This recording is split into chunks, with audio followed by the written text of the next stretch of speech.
মমতা ব্যানার্জির বাপের টাকা নয়, সেই টাকা মমতা ব্যানার্জির ভাইপোর বাপের টাকা নয়। তাদেরকে গাছে বেঁধে পিঠে পেটাবে মানুষ। তৃণমূল কংগ্রেস আপনারা জানেন চোর ছ্যাঁচড় ভাওতাবাজদের একটা দল।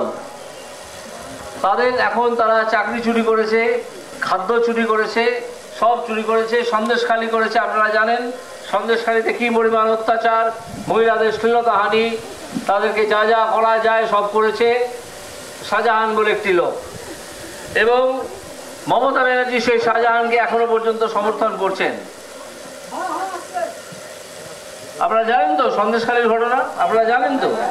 আচ্ছা, এইবার তাদের কিছু প্রচার করার নেই, বলার নেই, মানুষের সামনে কিছু বলার মুখ নেই, তাও তারা বলতে আসছে একটা কথা খুব গুরুত্বপূর্ণ জেনে রাখুন।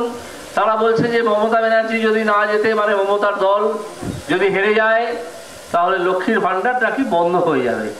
এটা আপনারা জেনে রাখুন, সর্বৈব মিথ্যে কথা, এটা সম্পূর্ণ মিথ্যে কথা। এই ভাওতাবাজিতে আপনারা বিশ্বাস করবেন না। তার কারণ হচ্ছে এই টাকা যেটা লক্ষ্মীর ভান্ডার হিসেবে দেয়া হয় সেটা মমতা ব্যানার্জির বাপের টাকা নয়,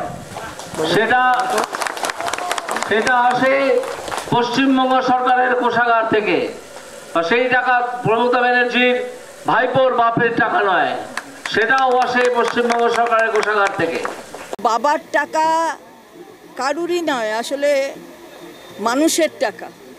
মানুষ যদি বাবা হয় তাহলে বাবার টাকা, সেই বাবার টাকা মানুষের কাছে যাচ্ছে।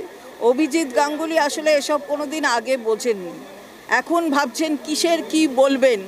সুতরাং মানুষ সেটা দেখছে, আমরা তমলুকের মানুষ, তারা সিদ্ধান্ত যা নেবেন সেটা ইতিমধ্যেই নিয়ে নিয়েছেন। দিলীপ ঘোষ মমতা বন্দ্যোপাধ্যায়ের পিতৃপরিচয় নিয়ে প্রশ্ন তুলছেন, মা দুর্গার পিতৃপরিচয় নিয়ে প্রশ্ন তুলছেন। তো সেই দলে যোগ দেওয়া একজন বিজেপির প্রার্থী, তিনি বিজেপিকে খুশি করার জন্য এই কথা বলবেন, এটাই স্বাভাবিক। কোনো বিচারপতির কাছে এই ধরনের কুমন্তব্য আশা করা উচিত না, আশা করি না আমরা। এখন যে যার রাজনৈতিক দল, সে যে রাজনৈতিক দলে যে থাকবে তার সংস্কৃতি সে গ্রহণ করবে। আমরা এলে এইখানে চালু করব অন্নপূর্ণার ভান্ডার।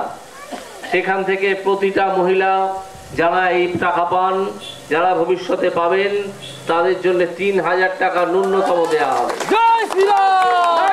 কারণ যারা চুরি করে চাকরি পেয়েছে তারা তো টাকা ফেরত চাইবে। তারা 8 লাখ 10 লাখ টাকা করে দিয়ে চাকরি পেয়েছে। যে দালালদের মাধ্যমে টাকা গেছে তাদেরকে গাছে বেঁধে পিঠে পেটাবে মানুষ। এই ভয়তে তৃণমূল সরকার ওই চোরদের বাঁচাতে চায়, দালালদের বাঁচাতে চায়। যোগ্য প্রার্থীরা ভয় পাবেন না, তাদের পাশে বিজেপি দাঁড়িয়েছে। বিজেপি সেই জন্য একটা আইনজীবীদের নিয়ে সেল তৈরি করেছে। আমরা দেখব কতদূর কি করা যায়।